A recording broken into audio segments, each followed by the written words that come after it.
Direto ao ponto. Quinta-feira, dia de trocarmos ideia com o promotor de justiça Sérgio Diefenbach para falar a respeito de um tema que a gente tem comentado já há mais tempo, que é exemplo para o mundo inteiro, que é a urna eletrônica, mas desde a eleição de 2018 posto em xeque durante a campanha eleitoral e que segue em relação a essa questão, e o próprio voto secreto. Tudo bem, doutor Diefenbach? Bom dia. Bom dia, Ricardo. Bom dia, Nicolas. Bom Vocês dia. me ouvem bem? Perfeito. Muito bem. Ok. Pois é difícil de nós falarmos depois de uma tragédia dessas, em que todas as atenções e os corações ficam apreensivos, especialmente em razão do desaparecimento de dois servidores do nosso estado do Rio Grande do Sul. De qualquer forma, eu havia preparado e combinado para nós falarmos sobre a urna eletrônica, sobre o voto secreto, em razão de uma polêmica que tem se aumentado muito nas redes sociais e em discussões a respeito da confiabilidade ou não da urna eletrônica. Eu gostaria de conversar com vocês rapidamente e até dar um pouco do meu depoimento, que eu estando já no Ministério Público há muitos anos, eu lembro perfeitamente da primeira eleição que fiz com a urna de lona e a apuração manual, a contagem dos votos, aquele momento tenso e todas as dificuldades que tínhamos a respeito daquilo, e depois a evolução com o surgimento dos computadores e, por fim, a urna eletrônica e a contagem geral de votos de forma informatizada.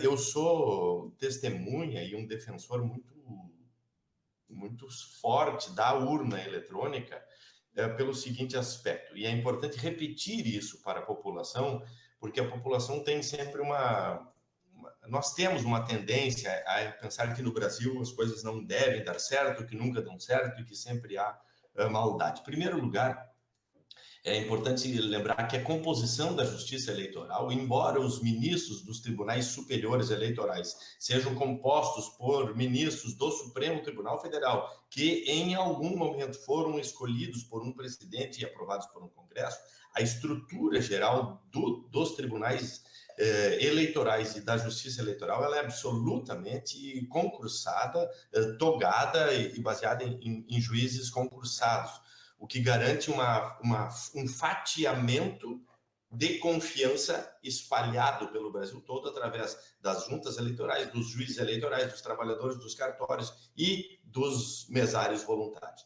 A urna em si, e isso é importante dizer, a urna em si nada mais é do que uma caixa eletrônica receptora de votos. E o que é que dá a garantia da credibilidade na urna? É que ela recebe eletronicamente os votos, mas ela tem cortes de interrupção física na transmissão desses dados. O que eu quero dizer com isso? Vejam bem, a urna é uma caixa eletrônica que recebe votos. Primeiro, cada urna é auditável e auditada dentro do cartório eleitoral pelos técnicos do TRE e também com a fiscalização dos partidos políticos e candidatos e Ministério Público que quiserem, ou seja, é a verificação urna por urna, se aquele computador está vazio, se emite a chamada zerésima, que é uma certidão de que está completamente virgem aquele arquivo. Isso é um primeiro ponto. E esta urna se desloca do TRE até o local em que, também na presença de todos, é rompido o lacre e se inicia a votação. Vejam bem, aí os eleitores depositam seus votos digitais e, fechadas às 17 horas, quando encerra o período da urna, a urna é desligada, inclusive da tomada, se fecha o arquivo e se emite ali, na hora, impressos, todos os votos que estão dentro da urna. Esta lista de votos impressos já é entregue na hora para todos os fiscais de partidos presentes e é publicada no próprio local onde está a mesa. Então, este corte daquele momento, da impressão dos votos que estão dentro daquela urna, permite que se confira, obviamente, se aquela mesa com aqueles votos apareceu na contagem lá adiante.